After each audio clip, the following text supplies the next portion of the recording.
کرنے والے کی قانونی حیثیت واضح نہیں، تو اس طرح کی ہر چیز نہ صرف یہ کہ اخلاقی لحاظ سے ایک جرم ہے بلکہ قانون کے اعتبار سے بھی قابل مواخذہ ہے۔ اس کا کسی شخص کو بھی ارتکاب کرنے کا حق نہیں ہے۔ جب بھی آپ کوئی ریاست کے نظم میں کام کرتے ہیں تو یہ نہیں دیکھا جاتا اس میں کہ جو کچھ آپ نکال کر لائے ہیں وہ کیا ہے یا کیا نہیں ہے، سب سے پہلے یہ دیکھا جاتا ہے کہ آپ کے پاس اس کا اخلاقی جواز تھا اور کیا آپ کے پاس یہ کرنے کے لیے قانونی اختیار موجود تھا۔ اگر نہ اخلاقی جواز ہے نہ قانونی اختیار ہے تو پھر آپ کو یہ حق کیسے دیا جا سکتا ہے کہ اس طرح کے کام کریں۔ ہمارے ہاں عام طور پر یہ ہوتا ہے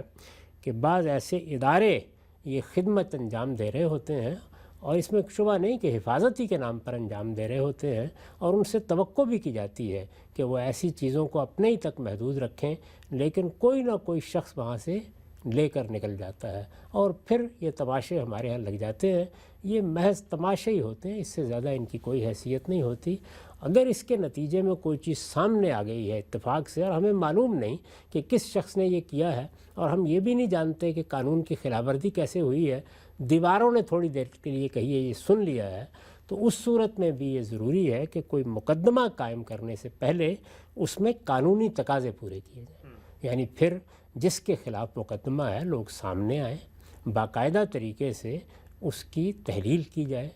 جو اس کے ماہرین ہیں اس کے بارے میں رائے دیں، اور قانون کے مطابق عدالت کے حکم پر جو کچھ بھی رائے قائم کرنی ہے کی جائے۔ اس کے نتیجے میں اتفاق سے معلوم ہو گیا کہ کوئی شخص ہمارے ایوان صدر میں بیٹھے ہوئے یا ہمارے سیکریٹریٹ میں بیٹھے ہوئے کوئی بڑی سازش کر رہا تھا، کسی جگہ سے وہ چیز سامنے آ گئی تو اب اس کو قانونی ذرائع کے مطابق قانونی تحلیل سے گزر کر قانون کے مطابق اپنے انجام کو پہنچنا چاہیے۔ اس طریقے سے وہ چیزیں افشا کرنا، یہ دائیں سے کی جائے یا بائیں سے کی جائیں، ہر حال میں قوم میں انتشار پیدا کرنے کا باعث بنتی ہیں۔ اس میں اخلاقی اصولوں کی خلاف ورزی ہوتی ہے، اس سے کچھ بھی حاصل نہیں ہوتا، اور میں آپ سے سچ عرض کرتا ہوں کہ اس سے صرف اخلاقی پستی اور بڑھتی ہے، نہ کہ کوئی استحکام کے ذرائع پیدا ہوتے ہیں۔ کہا جاتا ہے کہ بھائی یہ تو ہمیں ہر ایک کا کرنا ہے، اس لیے کہ ہم بتا کر کریں گے تو ہمیں کیسے پتہ لگے گا کون جاسوس ہے کون جاسوس نہیں ہے۔ لیکن ہم نے یہ بھی دیکھا، ہمارے ملک کی یہ بالکل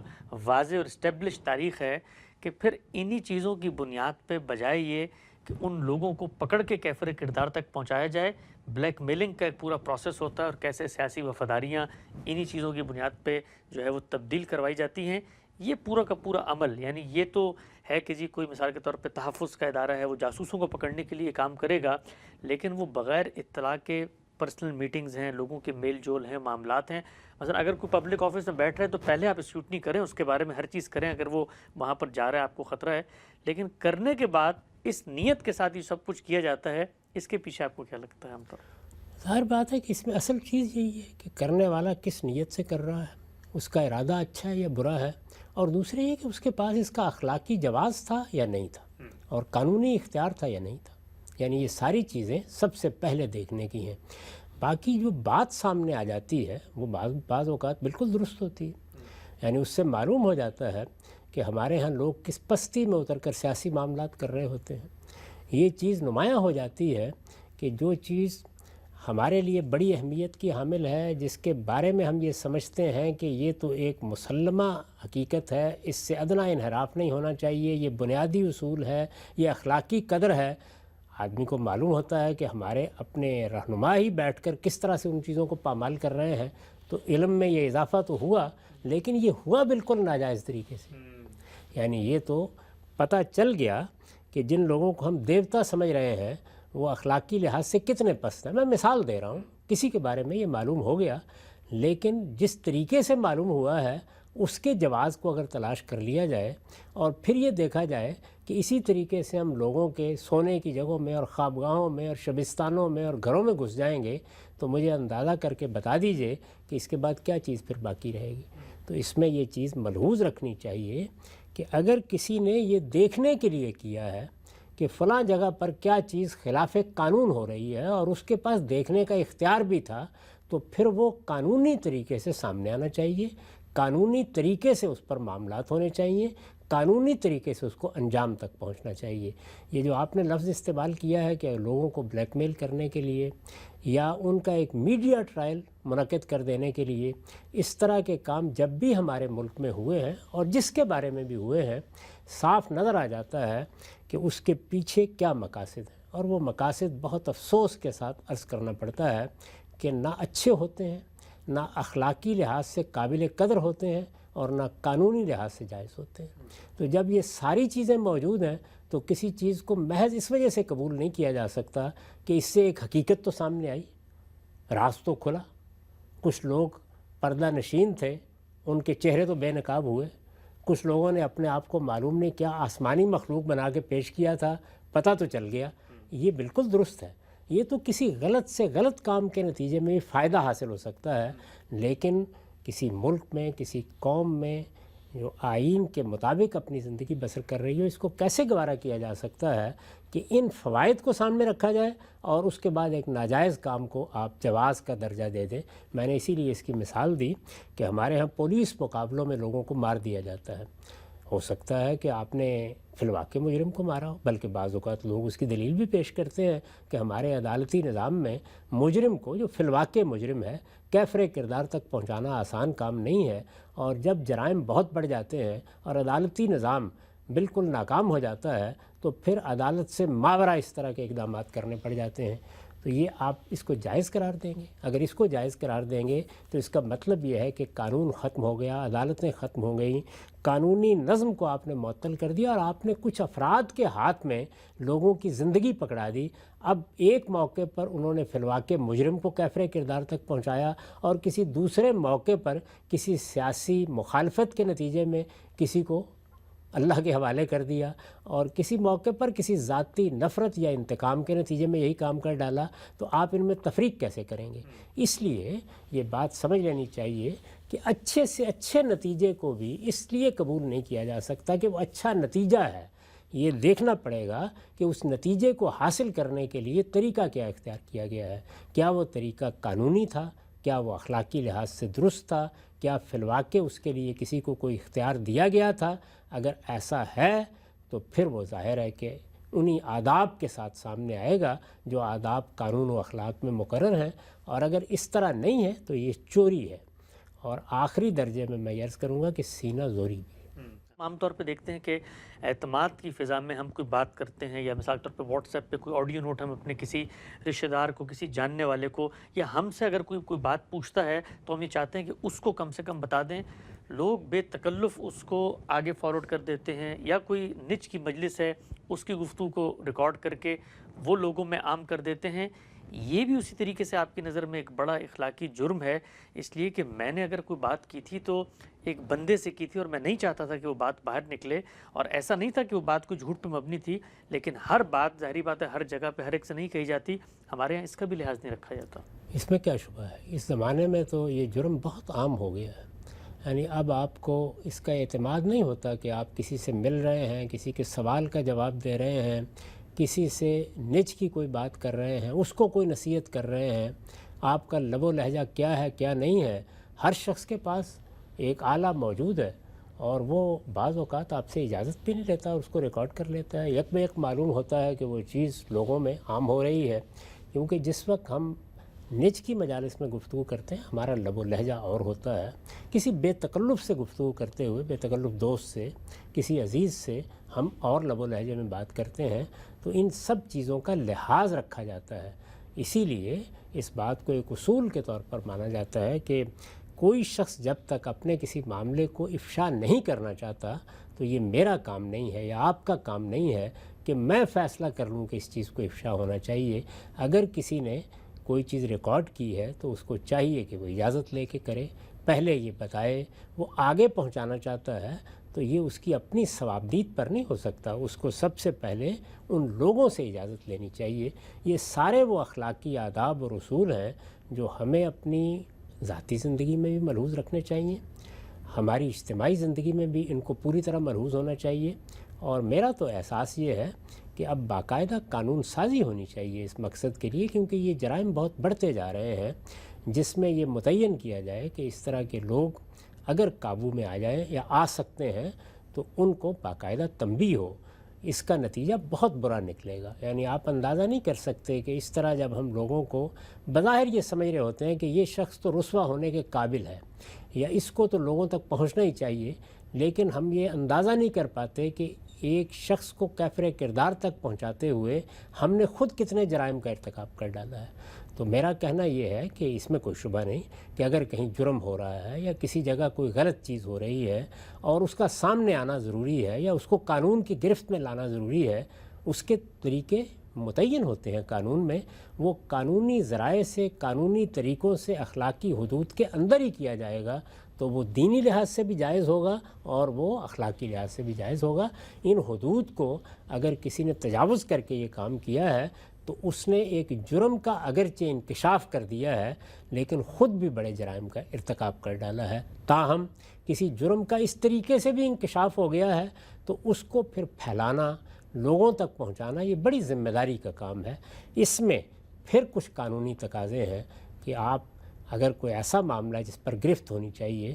تو اس کو کسی نظم کے سامنے لائیں گے، کسی قاضی کے سامنے لائیں گے، اس کی تحلیل ہوگی، اس کے بارے میں دیکھا جائے گا کتنے معاملات ہیں کہ جن کو افشا کرنے کے بعد ان کا ہم چار دانگ عالم میں ڈھنڈورا پیٹ دیتے ہیں اور بعد میں معلوم ہوتا ہے کہ اس میں تو یہ جعل سازی کی گئی تھی، اس میں تو یہ خرابی تھی۔ تو اس لیے لوگوں کی عزت آبرو کو حرمت حاصل ہے۔ یہ سمجھ لینا چاہیے کہ ہمارے پیغمبر نے یہ تنبیہ کی ہے کہ ہر شخص کی جان، مال اور عزت، اس کو اللہ تعالیٰ نے حرمت عطا کی ہے۔ اس کے خلاف کوئی اقدام بھی آپ کریں گے تو وہ جس کو قرآن مجید کہتا ہے الا بالحق، یعنی اس کا حق آپ کو حاصل ہونا چاہیے، وہ حق کے مطابق ہونا چاہیے اور خدا کے مقرر کردہ حق کی روشنی میں ہونا چاہیے، اور اس کے لیے ضروری ہے کہ باقاعدہ طریقے پر آپ بتائیں کہ میرے پاس یہ کام کرنے کے لیے اخلاقی جواز تھا اور وہ یہ ہے، اور میری یہ قانونی حیثیت تھی اور قانون مجھے اس کی اجازت دیتا ہے۔ یہ چیزیں اگر آپ پیش نہیں کر رہے تو اصل میں آپ نے چوری کا ارتکاب کیا ہے اور آپ نے دوسروں کو بھی دھوکہ دیا ہے، یا آپ نے کسی منصب کا غلط استعمال کیا ہے، یا اپنی کسی حیثیت کا غلط استعمال کیا ہے۔ ہر حال میں اس سے پہلے کہ جو چیز آپ سامنے لائے ہیں اس پر کوئی کارروائی کی جائے، خود اس چیز پر کارروائی ہونی چاہیے تاکہ لوگوں کے اندر اس کا حوصلہ ختم ہو جائے۔ اچھا، بہت ہی آپ نے اہمیت پر حامل گفتگو کی ہے۔ میں ایک اور اطلاقی پہلو چاہتا ہوں اس پر بھی آپ سے رہنمائی حاصل کروں۔ میڈیا کا دور ہے، ہر طرف چینلز ہیں، 24/7 بریکنگ نیوز کا کلچر ہے۔ ہم یہ دیکھتے ہیں کہ پہلے صحافت تھی، ایک مجلہ نکلتا تھا، ایک اس کا ایڈیٹر تھا، اس کا ایک ادب کا پس منظر تھا، کچھ اخلاقیات کی تعلیم بھی ہوتی تھی، اور بڑے مراحل سے گزر کے بڑے پتے پانی کے بعد وہ مثال کے طور پہ صحافت کے درجے پر فائز ہوتا تھا، اور بڑے بڑے جو ہمارے یہاں لوگ ہیں وہ اس جگہ پر رہے۔ لیکن آج کل ایک خبر آتی ہے، اس خبر کا ایک ڈھنڈورا پیٹا جاتا ہے، بریکنگ نیوز کا کلچر ہے، لوگوں کے تبصرے آ رہے ہیں، اس کی تحقیق نہیں ہوئی، اس کے اوپر کوئی تصدیق کا معاملہ نہیں ہوا، بس ایک دوڑ ہے جس میں سارے لگ جاتے ہیں کہ ہم سب سے پہلے اس کو پیش کریں۔ دینی لحاظ سے ایک ایسا اور ایک اور میں چیز آپ سے پوچھنا چاہتا ہوں، کیونکہ آپ نے بڑا لمبا وقت گزارا ہے، خود اس سماجی تبدیلی کو بھی دیکھا ہے، ہمارا ایک اور کلچر پیدا ہوا ہے۔ آپ نے مجھ سے اگر سوال کیا اور میں جواب نہیں دینا چاہتا تو ہم تو یہ بھی دیکھتے ہیں کہ لوگ پیچھے پڑ جاتے ہیں، بلکہ پل پڑتے ہیں، اور بلکہ ایک طرح سے ٹیز کرتے ہیں، مائک منہ میں دے رہے ہوتے ہیں کہ نہیں آپ اس کا جواب دیں اور آپ کو اس کا جواب دینا پڑے گا۔ یہ رویہ جو صحافت کی دنیا میں آپ کو نظر آتا ہے، یہ کیسا ہے؟ یہ انتہائی افسوسناک ہے۔ میرے خیال میں جو لوگ بھی صحافت کے میدان میں آئے ان کو تربیت سے گزرنا چاہیے، اور یہ تربیت پہلے ہوتی تھی۔ یعنی لوگ جب صحافت کے لیے اپنے آپ کو پیش کرتے تھے تو اچھے بڑے اداروں میں بعض ذمہ دار لوگ، وہ لوگ جن کا بہت تجربہ ہوتا تھا، وہ پڑھے لکھے ہوتے تھے، انہوں نے ایک زمانہ گزارا ہوتا تھا، وہ انہیں تربیت سے گزارتے تھے، بتاتے تھے کہ خبر لینی کیسے ہے، اس کی تصدیق کیسے کرنی ہے، اس کو پیش کرنا ہے تو کس طریقے سے کرنا ہے، اس میں الفاظ کا انتخاب کیسا ہونا چاہیے۔ ان تمام چیزوں کا لحاظ کر کے وہ تربیت دیتے تھے کہ آپ خبر لوگوں تک پہنچائیں۔ خبر پہنچانا بجائے خود ایک بڑا اہم کام ہے، اور خبریت ہمارے زمانے میں بڑی اہمیت بھی اختیار کر چکی ہے۔ یہ خبریت ہے جس سے تاریخ بن رہی ہوتی ہے۔ میں نے کئی مرتبہ اس کی مثال دی ہے کہ ہمارے ہاں کتنے واقعات ہیں جو ہمارے سامنے پیش آئے ہیں، لیکن یہ حقیقت ہے کہ ان سے متعلق جو خبریں عام ہوئیں اور وہ خبریں جس طریقے سے عام ہوئیں اور اس میں جیسی بے احتیاطی برتی گئی اور جس طرح لوگوں نے اپنے اپنے زاویے سے ان کو پیش کیا، اور جیسے پیش کرتے ہیں کیا کوئی شخص حتمی طور پر کہہ سکتا ہے کہ اصل میں واقعہ کیا تھا، یہ کس طرح سے ہوا ہے، اس میں کون قصوروار تھا؟ آپ ایک ایک واقعے کا جائزہ لے کے دیکھیں، بالکل یہی صورتحال ہے۔ اسی طرح کا معاملہ ماضی کے بارے میں ہوتا ہے، یعنی ماضی میں بھی انسان ہی تھے، وہ بھی یہی کرتے تھے، مجھے کسی سے محبت ہے، مجھے کسی سے نفرت ہے، اب میرے سامنے ایک بات آئی ہے، میں ایک آدھ جملے میں ذرا سی تبدیلی کروں گا اور وہی بات جو بے ضرر ہے بڑی ضرر رساں ہو جائے گی۔ تاریخ میں بھی ایسے ہی ہوا ہے، کبھی آپ اپنی تاریخ پڑھ کے دیکھیں کہ جن لوگوں سے نفرت تھی لوگوں کو، ان کے بارے میں وہ کیسی کیسی باتیں ہیں جن کو بالکل توڑ مروڑ کر پیش کر دیتے ہیں۔ جب ایک آدمی تحقیق کی نظر سے دیکھتا ہے تو صاف واضح ہو جاتا ہے کہ اس کے پیچھے کون لوگ ہیں۔ یہ پیچھے کون لوگ ہیں، ظاہر ہے یہ بڑی اہم بات ہے۔ اگر کچھ لوگ عقیدے کے لحاظ سے یا اپنے تصورات کے لحاظ سے یا اپنے نقطہ نظر کے لحاظ سے کسی کو قابل نفرت سمجھتے ہیں تو ان سے یہ توقع کیسے کی جا سکتی ہے کہ وہ انصاف کے ساتھ کوئی خبر ہم تک پہنچائیں گے؟ یہاں آپ جانتے ہیں کہ قاضی حضرات یا جج حضرات ذرہ برابر بھی اگر یہ محسوس کر لیں کہ یہاں پر کوئی شخص ہمارے بارے میں یہ کہہ سکتا ہے کہ ہمارا کوئی ربط ہے، تعلق ہے، اور اس میں ہم فیصلہ دیتے وقت توازن پر یا اعتدال پر یا انصاف پر شاید قائم نہ رہیں، تو اچھے قاضی اپنے آپ کو مقدمے سے الگ کر لیتے ہیں۔ بیان کرنے والے تو یہ طے کر کے بیٹھے ہوتے ہیں کہ ہمیں پروپیگنڈا کرنا ہے۔ یعنی آپ تاریخ کا مطالعہ کریں، ہمارے ہاں لوگ عام طور پہ کتابیں اٹھاتے ہیں، روایتیں اٹھاتے ہیں، پڑھنا شروع کر دیتے ہیں، اس کے بعد جس کو چاہیں آپ ہیرو بنا دیں اور جس کو چاہیں آپ آخری درجے میں ولن بنا کے اس کو لوگوں کے سب و شتم کے لیے پیش کر دیں۔ یہ سب ماضی میں بھی ہوتا ہے، یہ حال میں بھی ہوتا ہے۔ حال میں بڑے بڑے واقعات ہیں جن میں آپ یہ دیکھیں گے کہ خبروں نے ان کا چہرہ دھندلا دیا ہے، ہمارے سامنے ان کی صحیح تصویر ہی نہیں آتی۔ یہ سب کیوں ہے؟ یہ سب اس لیے ہے کہ ہم نے اپنی اخلاقی تربیت نہیں کی کہ کسی بات کو بیان کرنے کے لیے کیا چیزیں ضروری ہیں، یعنی ہمیں اس کی تحقیق کیسے کرنی ہے، زبان کھولنی ہے تو الفاظ کا انتخاب کیسے کرنا ہے، کب بات بیان کرنی ہے۔ کسی کی حرمت پامال ہو گئی، کسی کی عزت پر آپ نے ہاتھ ڈال دیا، کسی شخص کو آپ نے سوسائٹی میں رسوا کر کے رکھ دیا اور معلوم ہوا کہ وہ تو محض آپ کی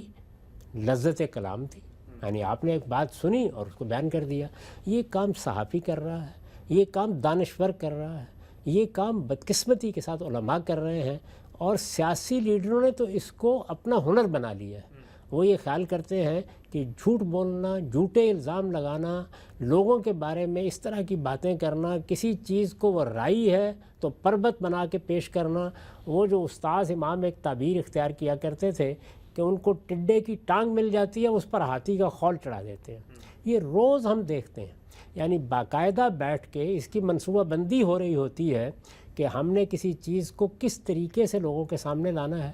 لوگوں کے ذہنوں کو کیسے مفلوج کرنا ہے، ان کے دماغوں میں کیسے غلط چیزیں ڈالنی ہیں، چھوٹی سی چیز کو کیسے بڑا بنانا ہے، کس طرح طوفان برپا کرنا ہے اور اس سے کوئی سیاسی فائدہ حاصل کرنا ہے یا اس سے کوئی معاشی فائدہ حاصل کرنا ہے۔ یہ اندازہ نہیں کیا جا سکتا کہ یہ کس درجے کے جرائم ہیں۔ یہ سب کے سب دینی لحاظ سے کبیرہ گناہ ہیں، اور سیاستدانوں کو، دانشوروں کو، علماء کو یہ دیکھنا چاہیے کہ وہ کیا کر رہے ہیں۔ یہ حقیقت ہے کہ ہم نے یہ اصول بنا لیا ہوا ہے کہ ہمیں کسی سے علمی اختلاف ہے تو اب تو جھوٹ بولنے میں کوئی مسئلہ نہیں، ہمیں کسی سے سیاسی اختلاف ہے تو ہر جھوٹی بات پھیلا دینے میں کوئی مسئلہ نہیں۔ اسی چیز پہ تنبیہ کرتے ہوئے رسول اللہ نے یہ فرمایا تھا کہ کفا بالمرء کذبا ان یحدث بکل ما سمع، آدمی کے خود جھوٹا ہونے کے لیے یہی کافی ہے کہ وہ جو بات بھی سنے اس کو لوگوں میں عام کرنا شروع کر دے۔ جب آپ کو کوئی بات معلوم ہوتی ہے یا آپ سنتے ہیں تو اس سے متعلق بہت سی ذمہ داریاں آپ پر عائد ہو جاتی ہیں۔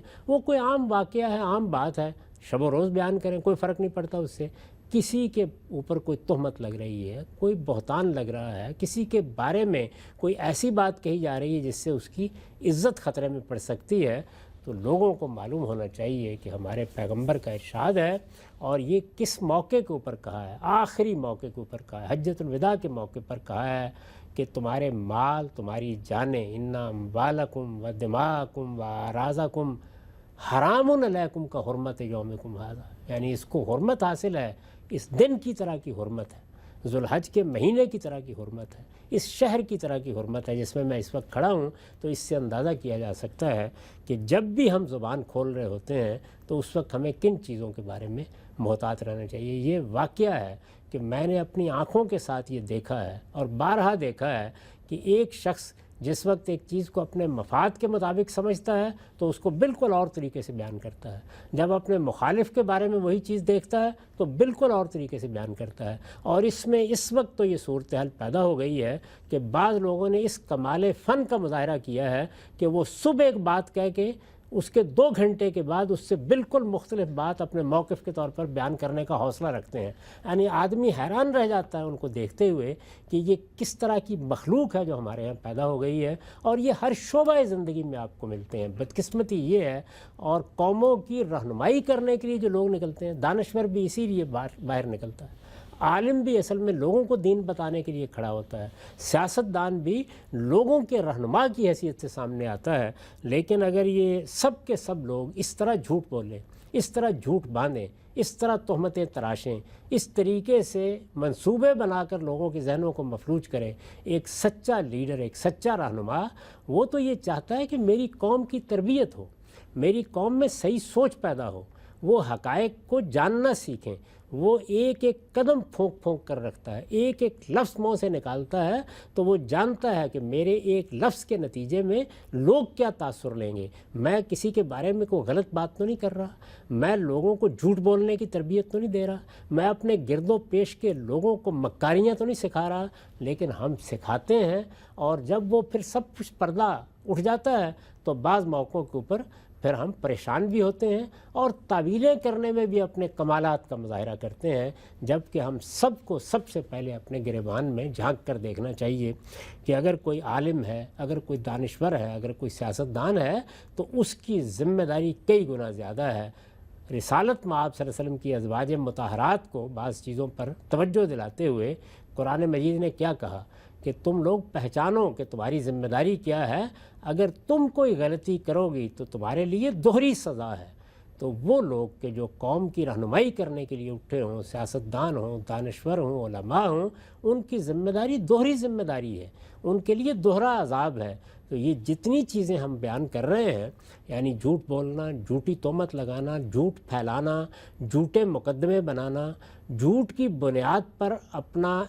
کوئی بیانیہ ترتیب دینا، لوگوں کے ذہنوں کو مفلوج کرنے کے لیے کوئی بیانیے بنانا، پھر ان کی کامیابی پر اترانا، یہ کبیرہ گناہ ہے جن کا ارتکاب شب و روز علماء کرتے ہیں،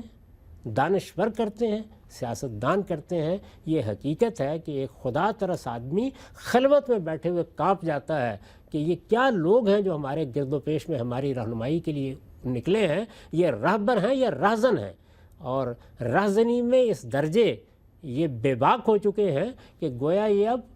دن دہاڑے ہمارے اوپر، ہماری عقلوں پر، ہمارے ذہنوں پر، ہماری سوچ پر، ہمارے فکر پر ڈاکے ڈالتے ہیں، اور اس کے بعد بھی یہ کہتے ہیں کہ ہم تمہارے خیر خواہ ہیں۔ یہ خیر خواہی ہے یا اس پوری قوم کی بدخواہی ہے؟ جب ایک لیڈر، ایک رہنما، ایک عالم گفتگو کرنے کے لیے اٹھتا ہے تو یہ ملحوظ رکھنا چاہیے کہ وہ اٹھا ہے تو وہ یہ دیکھے کہ میری زبان سے لوگ کیا سیکھیں گے، میرے اسلوب سے لوگ کیا جانیں گے، میں قوم کو کس طرح سوچنے کی تربیت دے رہا ہوں، میں دوسروں سے اختلاف ظاہر کر رہا ہوں تو اختلاف کے کیا آداب سکھا رہا ہوں، میں کوئی مقدمہ قائم کر رہا ہوں تو میں لوگوں کو کیا تربیت دے رہا ہوں کہ وہ سچائی پر مبنی ہونا چاہیے یا وہ جھوٹ پر مبنی ہونا چاہیے۔ یہ آپ کے علم میں ہے کہ ہمارے ہاں جو قیادت کسی زمانے میں ہوتی تھی، ہمارے جو علماء اور دانشور تھے، کوئی سوچ سکتا ہے کہ علامہ اقبال نے یا اس زمانے میں ہمارے جو جلیل القدر اہل علم تھے، شبلی ہے یا علامہ انور شاہ کشمیری ہے یا فلاں اور فلاں بڑے لوگ ہیں، وہ اس طرح سے اپنے مخالفین کے بارے میں کوئی جھوٹے مقدمے بنایا کرتے تھے؟ اسی طرح ہمارے رہنما قائد اعظم کے بارے میں آپ جانتے ہیں کہ ان کے مخالفین بھی، ان کے دشمن بھی یہ بتا سکتے تھے کہ وہ سچائی پر کھڑے ہو کر بات کرتے ہیں، ان سے ہزار اختلاف کے باوجود یہ ان کا مقدمہ ہے۔ خلوت میں بھی وہی ہے، جلوت میں بھی وہی ہے، اور اس کو وہ جس زبان میں، جس اسلوب میں پیش کریں گے، وہ زبان اور اسلوب اخلاقیات کے معیارات پر پورا اترنے والا ہوگا۔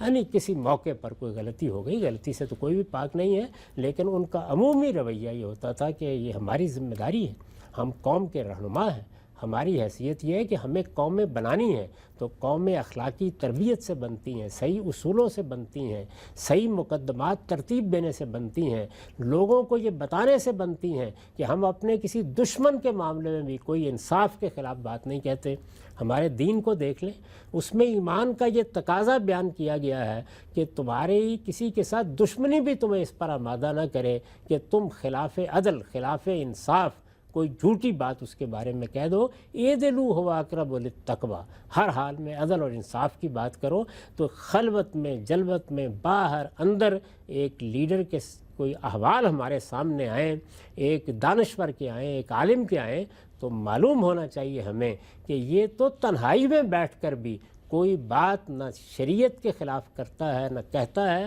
نہ اخلاق کے خلاف کہتا یا کرتا ہے، اور نہ کبھی لوگوں کو دھوکہ دینے کے معاملے میں ادنا درجے میں کوئی منصوبہ بندی کرنے کے لیے تیار ہے۔ اور جو لوگ اس معیار پر بھی پورے نہیں اترتے، یہ حقیقت ہے کہ وہ اراذل ہیں۔ ان کو لیڈر، رہنما، دانشور، عالم کہنا خود علم کی، دانش کی اور رہنمائی کی توہین۔ قوم کا ایک بڑا اپنی قوم کے ان حالات کو دیکھ کر غمگین بھی ہوتا ہے، حزین بھی ہوتا ہے، لیکن وہ چاہتا ہے کہ صحیح بات اور شائستگی کے ساتھ لوگوں کے سامنے رکھی جائے۔ عام صاحب نے اس کو بیان کیا۔ اچھا عام صاحب نے ایک بات فرمائی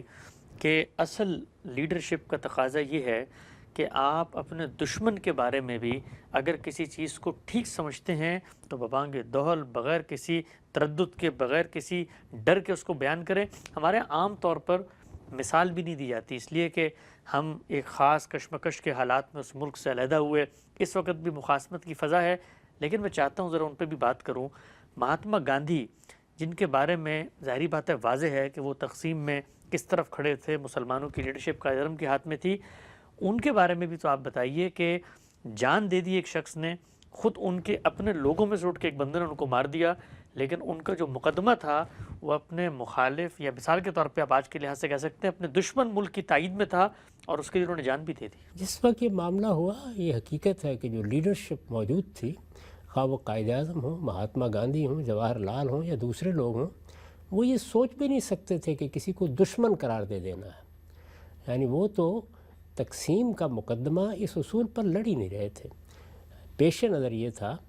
کہ یہاں جو مختلف قومیں آباد ہیں، ظاہر ہے ہندوستان ایک بڑا ملک ہے، ان کے حقوق کی حفاظت کی بہتر صورتیں کیا ہو سکتی ہیں۔ دنیا ایک پرانے دور سے نکل رہی تھی، فتوحات کا زمانہ ختم ہو رہا تھا،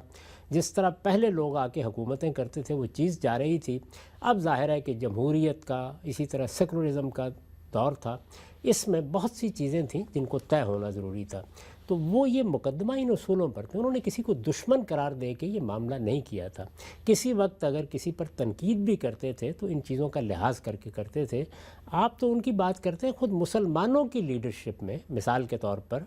اس وقت مسلمانوں کا کیا معاملہ ہونا چاہیے، مولانا ابوالکلام آزاد کے نقطہ نظر میں اور قائد اعظم محمد علی جناح کے نقطہ نظر میں زمین و آسمان کا فرق تھا۔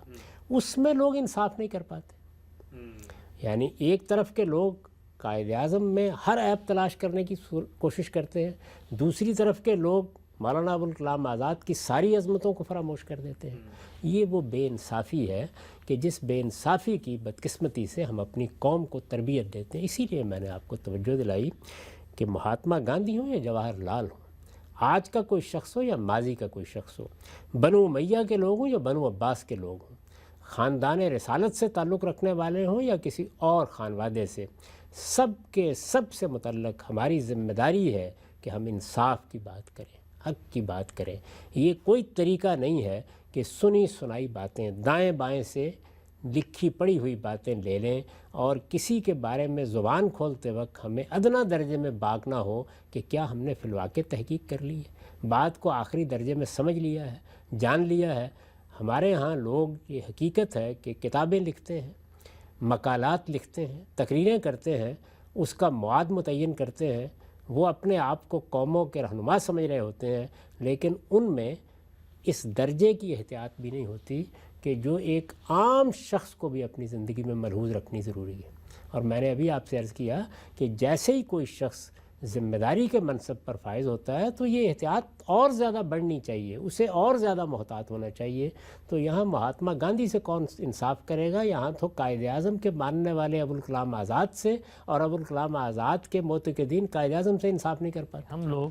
جس وقت کسی چیز کی تائید میں ہوں تو پورا کا پورا پرسپیکٹیو ہی بدل دیتے ہیں، اور جب مخالفت میں ہوں تو ایک نیا پرسپیکٹیو تشکیل دے کے لوگوں سے بدزن کرنے کی کوشش کرتے ہیں۔ ابھی کل ایک چیز میں نے پڑھی، شاید بہت ہی لوگوں کو سادہ مثال لگے، لیکن یہ در حقیقت ہماری جو قومی رویہ ہے اس کی عکاسی کرتا ہے۔ ہمارے اس امریکہ کے بارے میں کئی خبر آئی کہ یہاں پر کوئی پاکستانی مندوب ہیں، انہوں نے اپنے باتھ روم کی تزئین و آرائش پہ پاکستانی 20 لاکھ روپے اڑا دیے۔ اچھا، اب میں اور آپ یہاں پر رہتے ہیں اور ہم جانتے ہیں کہ یہاں پر اگر آپ نے واش روم میں مثال کے طور پہ کوئی پلمبنگ کا مسئلہ ہے یا کوئی ٹائلیں ٹوٹ گئی ہیں یا کوئی اس طرح کی مینٹیننس کرنی ہے تو $8-10,000 یہاں کے لیے ایک معمولی سی رقم سمجھی جاتی ہے۔ لیکن جب آپ اس خبر کو ایک خاص رنگ دے کے پاکستان میں پیش کرتے ہیں اور کہتے ہیں کہ فلاں ملک میں تو غسل خانے کے اوپر ایک سفارتخان نے مثلا 20 لاکھ روپے لگا دیے، تو لگتا ہے ایسے کہ جیسے کوئی بہت بڑا ظلم اور عدوان کیا، لیکن حقیقت میں بالکل ایک نارمل سی بات ہے، اور اگر آپ اس کو صحیح پرسپیکٹیو میں بتائیں تو شاید وہ اس کا اثر ہی نہ پیدا ہو۔ جی بالکل یہی بات ہے، یعنی ظاہر ہے کہ جو آدمی خبر دے رہا ہے یا تو وہ جاہل ہے، اس کو معلوم نہیں ہے کیا فرق واقع ہوتا ہے امریکہ میں یا یورپ میں یا ہمارے ملک میں جو اخراجات کسی چیز پر آتے ہیں ان کا باہمی توازن کیا ہے، وہاں پر 20 لاکھ سے کیا ہوتا ہے اور یہاں $5-10,000 سے کیا ہوتا ہے۔ اس کے فرق کو ملحوظ رکھے بغیر ظاہر ہے کہ اس کو ایک ایسی چیز مل گئی ہے کہ جس کو وہ خبریت کا ایک خاص ذوق رکھنے والے لوگوں تک پہنچائے گا، جو ایسی خبروں کو اس کے بعد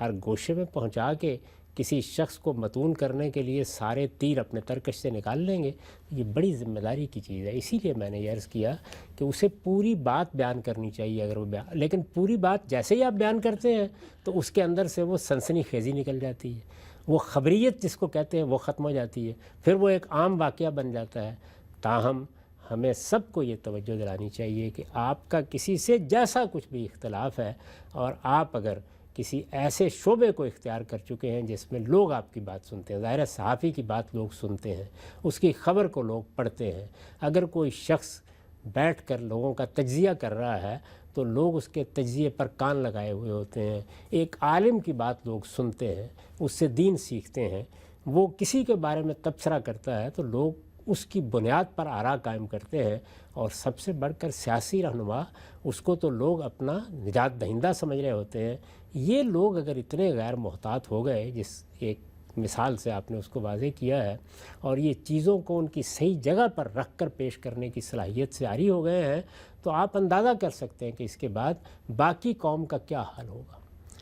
یعنی باقی قوم پھر کیا کرے گی۔ وہاں ذاتی زندگی میں، نج کے معاملات میں، رشتہ داروں کے بارے میں اسی طرح افواہیں پھیلائی جائیں گی۔ آپ نے دیکھا ہوگا کہ ہمارے گھر کیسے برباد ہوتے ہیں، یعنی یہ ساس کے اور نند کے اور بہو کے کیا جھگڑے ہیں، اس میں بھی بالکل یہی ہو رہا ہوتا ہے۔ یعنی جب آپ نفرت اور دشمنی پیدا کر لیتے ہیں، حسد کے تحت کسی کو آپ ہدف بنا لیتے ہیں، اس کے بعد اس کی اچھی باتوں کو بھی برا بنا کے پیش کیا جاتا ہے، معمولی چیزوں کو بھی کہاں سے کہاں پہنچا دیا جاتا ہے، چیز کی تحقیق کیے بغیر کیسے کیسے مقدمات قائم کر لیے جاتے ہیں، شوہر کو کیا بتایا جاتا ہے، سسر کو کیا بتایا جاتا ہے، بیٹے کو کیا بتایا جاتا ہے، چیزیں کس طرح سے رائی سے پربت بنتی ہیں اور پربت سے رائی بنتی ہیں، یہ ہم گھروں کے اندر مشاہدہ کرتے ہیں۔ تو وہی کلچر جو گھروں کے اندر فساد پیدا کرتا ہے، جس میں خاندانوں کے اندر لوگوں کے لیے جینا مشکل ہوتا ہے، اس میں بچے پرورش پاتے ہیں، اس میں عورتیں پرورش پاتی ہیں، وہی پھر ظاہر ہے کہ قوم بن جاتی ہیں،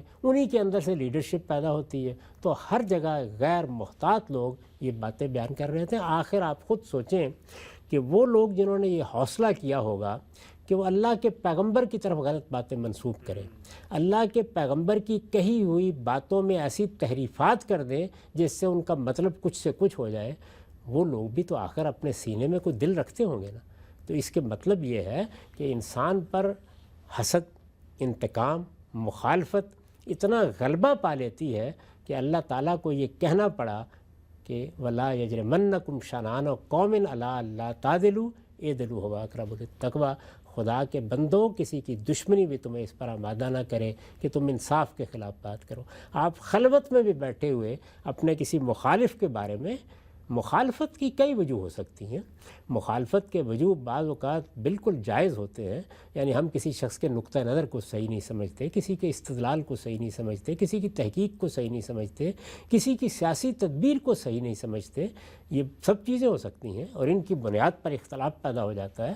اختلاف بالکل ایک الگ چیز ہے. اختلاف کو اختلاف کے دائرے میں رکھ کے آپ بیان کر رہے ہیں، وہ تو علم کی ترقی کا باعث بنتا ہے، لوگوں کے ذہنوں کو کھولتا ہے. لیکن اختلاف کو مخالفت اور اناد میں بدلنا، پھر مخالفت اور اناد سے آگے بڑھ کر یہ تصور قائم کر لینا کہ اب ہر جھوٹ بولنا جائز ہے، ہر منصوبہ بنانا جائز ہے، اب لوگوں کے ذہنوں کو مفلوج کر کے اپنے مقاصد حاصل کرنے کے لیے جو افسانہ آپ تراش لیں وہ بالکل درست ہوگا، اور پھر آپ کے گرد و پیش کے لوگ اس افسانے کو حقیقت ثابت کرنے بلکہ الہام ثابت کرنے کے لیے تیار ہوں. یہ حقیقت ہے کہ ایسے موقعوں پر آدمی بے اختیار کہہ اٹھتا ہے کہ کاش ان لوگوں کو ماؤں نے نہ جنا ہوتا. ہم صاحب بہت ہی آج اہمیت پر اپنی گفتگو آپ نے کی ہے. ناظرین، ہمارے ہاں اس وقت جو ایک قومی رویہ سامنے آ رہا ہے اور بالعموم ان اخلاقی چیزوں کے بارے میں بالکل ہم غیر محتاط ہو چکے ہیں. دین کی ہدایت کیا ہے اور دین اس معاملے میں کس قدر متنبع رہنے کی ہمیں ہدایت کرتا ہے، سارے پہلو زیر بحث ہے. وقت ہمارا یہاں پہ ختم ہوتا ہے. دوبارہ حاضر خدمت ہوں گے، اب تک آپ کا بہت شکریہ.